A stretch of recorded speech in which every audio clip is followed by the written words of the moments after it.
again. Thank you very much for joining me here on Movie Ninja. Tonight, I'm talking about the Willow season finale. This one will not be spoiler-free necessarily as my previous review and recaps of the series were, and that's mostly because, well, there's not too much I can go into without spoilers, particularly the entire episode premise. You have 7 episodes that are really building up towards providing us a quest, which is to rescue Eric, and then defeating the crone, the servant of the Wyrm. So, the non-spoiler aspect of this recap and review would be they fight the crone. No spoilers. There we go. That's what happens. And the season ends. There we are. So this season, I'm going to give kind of like an overview. Getting into this now. This season was a bit of a slow start. And when I say slow start, I mean, I understand that there's the purpose of building these characters. We have our catalyst, we have our inciting incident, which is the attack from the Gales in episode 1. And every episode following that, we do build with the story of each character. Every character in the party, every character in the group, has their own part to play, and they have a bigger story to tell. And so that's what these 7 episodes do. They do build. And I felt from the Slaughtered Lamb forward, except for episode 5, Into the Wildwoods, that every episode did a very good job of building on the others. I felt more often than not that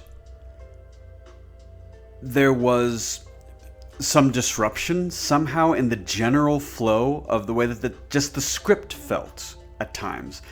And from listening into interviews with Mr. Davis and the other cast members, they were given free rein by the showrunners and the producers to try to build up what I'm going to call like the funny. You can't really see the air quotations, but the funny. They were allowed to improvise, which sometimes improvisation works in terms of capturing humorous moments, but it definitely has that less than structured feel that I really don't think that this series needed. Which is not necessarily to say, Movie Ninja, are you saying that it shouldn't have had any humor? Not at all. In fact, the exact opposite. I do like that there were moments of levity. However, for the most part, I didn't feel that kind of these unscripted inserts were really in overall service to the creative project. I didn't feel that. But moving forward from the midpoint solidly from episode 4 for the remaining episodes, because you have the Mines of Skellen and Beyond the Shattered Sea and now the Children of the Wyrm, you have this, and these are characters that we see in other fiction, mostly like young adult, and this is sort of odd to frame this as young adult, especially since all of the cast members are in their 20s.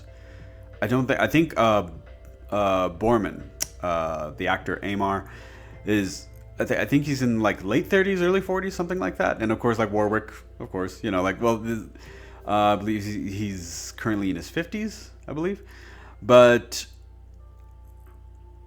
why am I bringing up this topic? Well, of young adult, because in young adult fiction, you usually do have more so a difficult time where sometimes this mixed group of characters has a hard time learning to, collaborate and work as a team.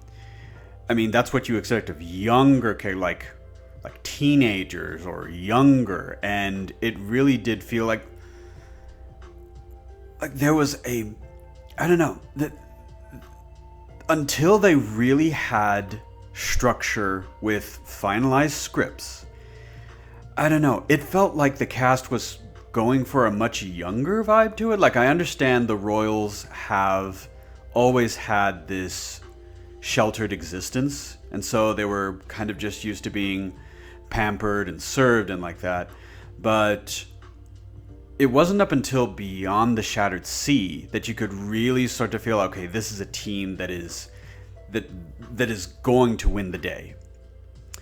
You didn't really have that. You didn't necessarily have that faith, mostly because they were just like there were two characters in particular. Well, I'm actually going to say three.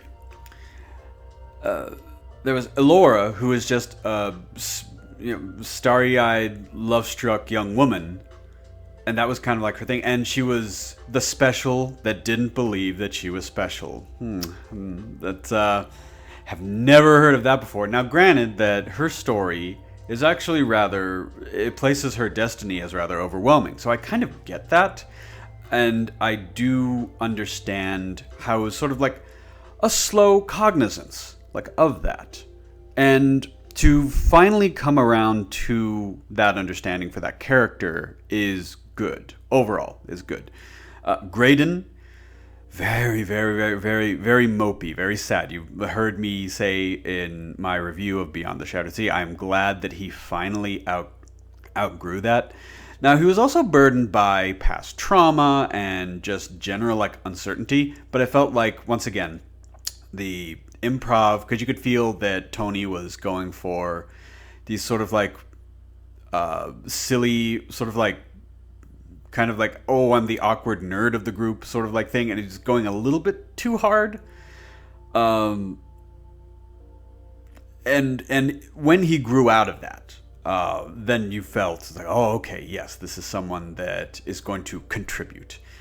And finally, and most of y'all, you can't see my face right now, but you know the expression of it. And we're talking about Kit, who is so overwhelmingly obnoxious and just borders on intolerable every single episode. She just cannot get along with people. Even Jade, the woman who loves her has a hard time putting up with her.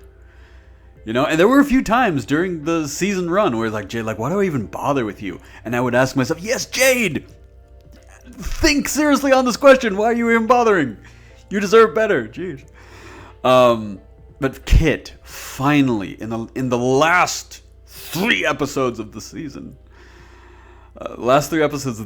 she really did start to sort of come around. Hey, the purpose of this quest is larger than me and my baggage and my wants and desires.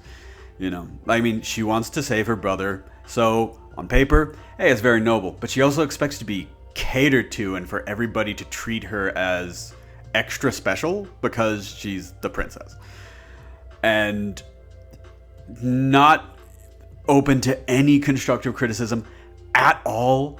Even just certain common sense aspects of like characters, like she makes just mistakes and interactions. Just like they went too hard with making the character unlikable. And that's on the writing staff. That's not on Ruby Cruz. I've said that time and time again. Movie Ninja, we've heard you say that. Yes, because it needs to be stressed. I have nothing against the actress. I have nothing against her.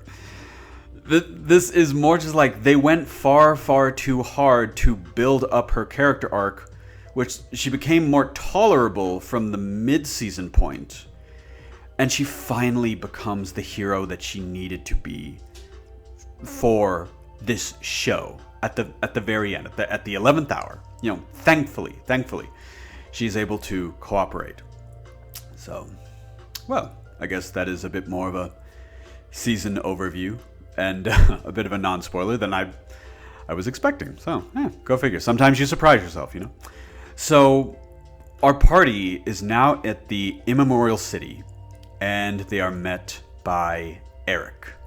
And he has been fully brainwashed by Lily, who is outed to be the Princess of Kashmir, but in exchange for becoming a servant of the Wyrm, the healer of worlds, quote unquote, healer of worlds, as they mentioned in episode 1.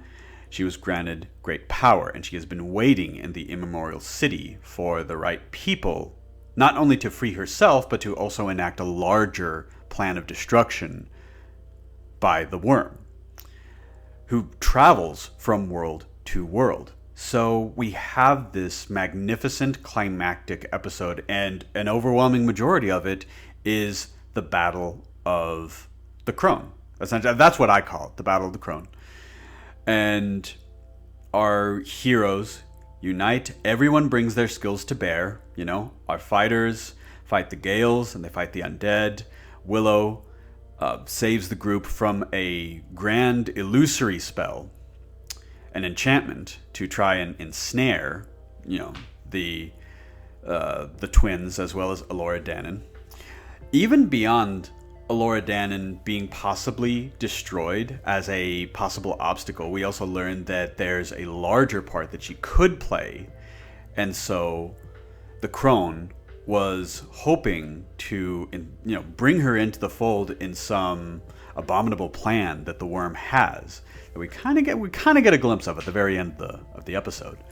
But an overwhelming majority of the episode was the battle against the Crone, and so everybody has their role to play. You know, we have 3 fighters, and they fight, and we have 3 magic users, and they use their magic to the best of their abilities. You know, Willow was able to break the spell that the Crone had everyone under, and he was also able to stave off a large undead army. And this episode also showed us the grander aspect of the Crone. She's not just this shadowy villain.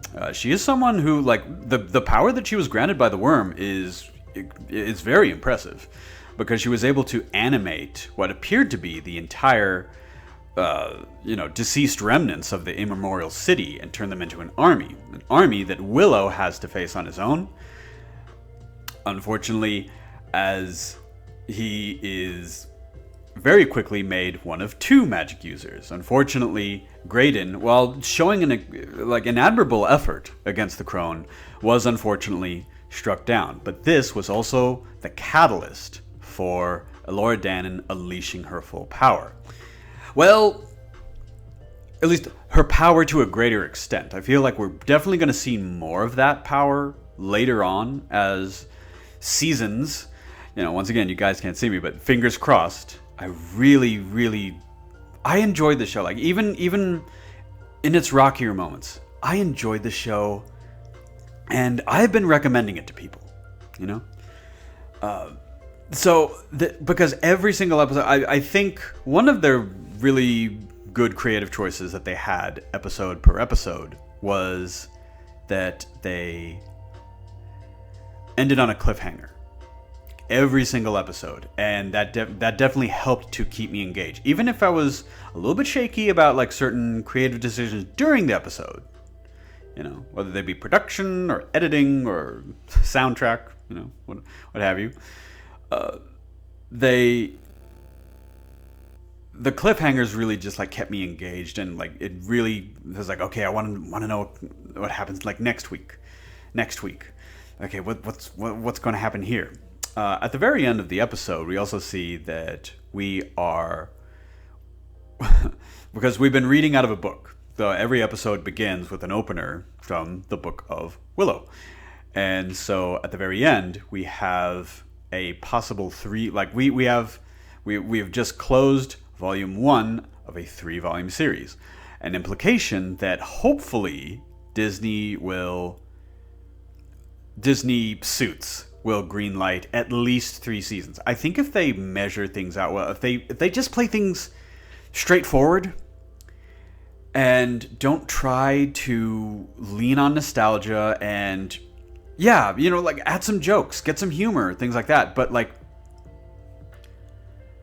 pace yourself and make it deliberate and make it work, because there was still humor in the last 3 episodes, and they were scripted and they worked.